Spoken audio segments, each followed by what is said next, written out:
Hi people, today we're going to be talking about Pax Journey Home by Sara Pennypacker, and I have to say that I read a very heavy book and I wanted something more lighthearted, more like easy to read, just to enjoy myself and having fun and I have to say honestly, I have loved this book. For me, it's been a 5/5 stars, just like the first one, which I also loved.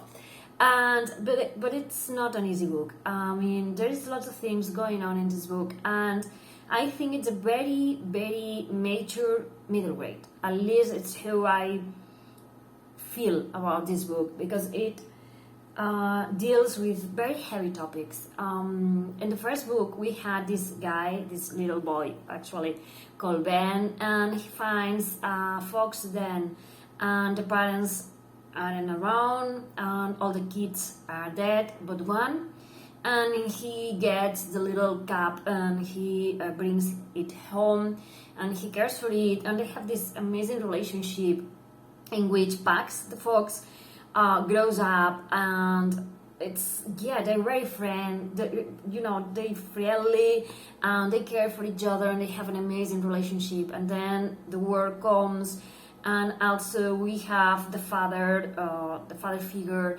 that's he tells Ben that he has to get rid of the fox, and it's very heart-wrenching to read all the passages. And the first book ends with Ben losing his father, his fox, and kind of everything that made his life, so to speak. So in the second one, I really enjoyed the fact that the author just continues with it, with the fact that we have this boy that's around 14 who has lost all his family. When he was around 7, I think it was, he lost his mom. So the only paternal figure he had was his father, and his very close friend was his fox, Pax.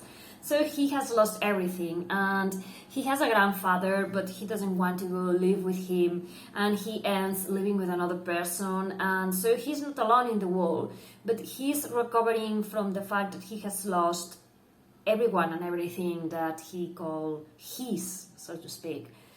So we have this little kid who, in his mind, he doesn't want to love again, because when you love, you make yourself vulnerable and you share things with people, and then if the people leave, whatever the circumstances, because you have to part ways with them, or because they die, or because whatever, you are in a position in which you can get hurt. So he's working to harden himself. This is something that he does consciously. He tries to harden his heart, to turn it into a stone, so he doesn't feel for anyone, so he is not going to suffer anymore. I mean, I can understand, where he's coming from. He's grieving and he doesn't know how to cope with it, and there is people around him that are trying to tell him that closing himself off isn't healthy, but he has to be the one to see it and to understand.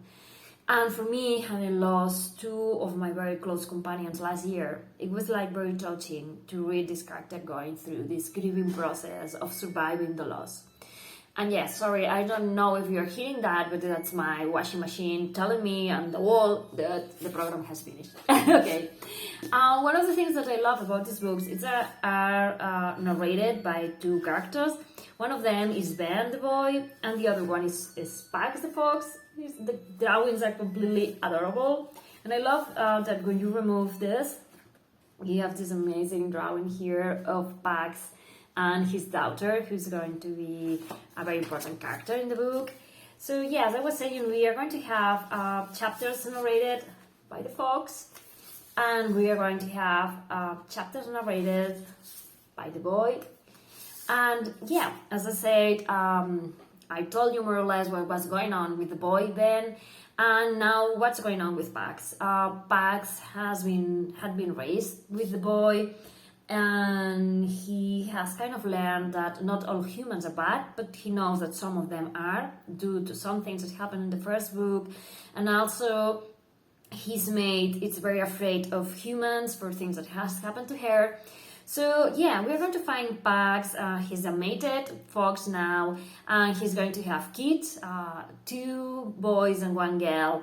And we're going to see him settling in this family life, caring for the cats, the kids that he has now.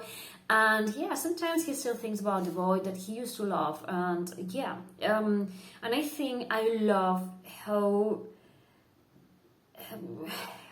the way in which Pax is represented, because the boy blames himself because he has left Pax behind, and there is a moment in which they're going to re-encounter in this book, and the boy doesn't know if Pax is going to forgive him for leaving him behind, for throwing away his toys. So when he went running after it, he went running on the other direction and telling him, "Go away! I don't want anything to do with it, you," and all of that. And but when we get in this moment of the encounter, Pax isn't thinking about these things. He's a very unique, pure soul, as all animals tend to be. So the only thing he's thinking is, "This is my boy." There's also other things that he's thinking about. He's also thinking about his kid, the daughter that has come with him. But yeah, I'm not going to say much more about the plot. Let's say that we are going to see, as I was saying, Pax and his new family. And one of his kids, as you can read on the summary, is going to fall ill, and he's going to decide if he can trust the boy to look after her. And on the other side, we have the boy Ben, who is dealing with grief, with losing everyone that he ever loved, and trying to find his own way and his own way of doing things in this world. And I have to say that I did love this book. It's very heartfelt. It's very, as I say, it's very mature, or at least it's that how I interpreted it, because it's dealing with heavy topics, but I think that any kid can relate and read it and understand things, because it's very it's written in a way that it really came across what the boy and the fox are thinking, and what their motivations are. And also I think it's very unique that you have the point of view of the fox, and it's very it's written in a different way, and it's like very concise, very, this is, I don't know how to explain that, but it's like very, it's not basic, it's not that, but it's very like, they worry about other things, about getting food, and about being there for the other animals they love, for being a part of the family, for loving, and I love that about the book. And yeah, and we're going to have lots of illustrations that are going to be, gracing the pages of the book, and some of them are bigger and some of them are smaller.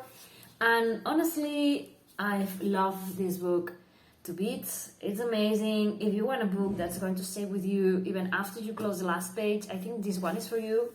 It's the adventures of a boy who once upon a time raised a fox kid, and he called it his fox. And yeah, about life, how sometimes life comes and disrupts everything, and you have to begin anew, and you have to find your family and your place in the world, and you have to understand how to grieve, how to mourn, and how to face loss. And also understanding that sometimes the way that your parents do things don't mean that it's the only way, or the way in which someone does something, it doesn't mean it's going to work for you. You have to find, as I say, your own way of dealing with life, doing things your own way, and finding your voice. And yeah, this book is about all of this, and it's very sweet, it's very heartwarming, and yeah, sometimes it's very sad because it's dealing with very heavy topics, and I love it, and I recommend it to you. So thank you for watching.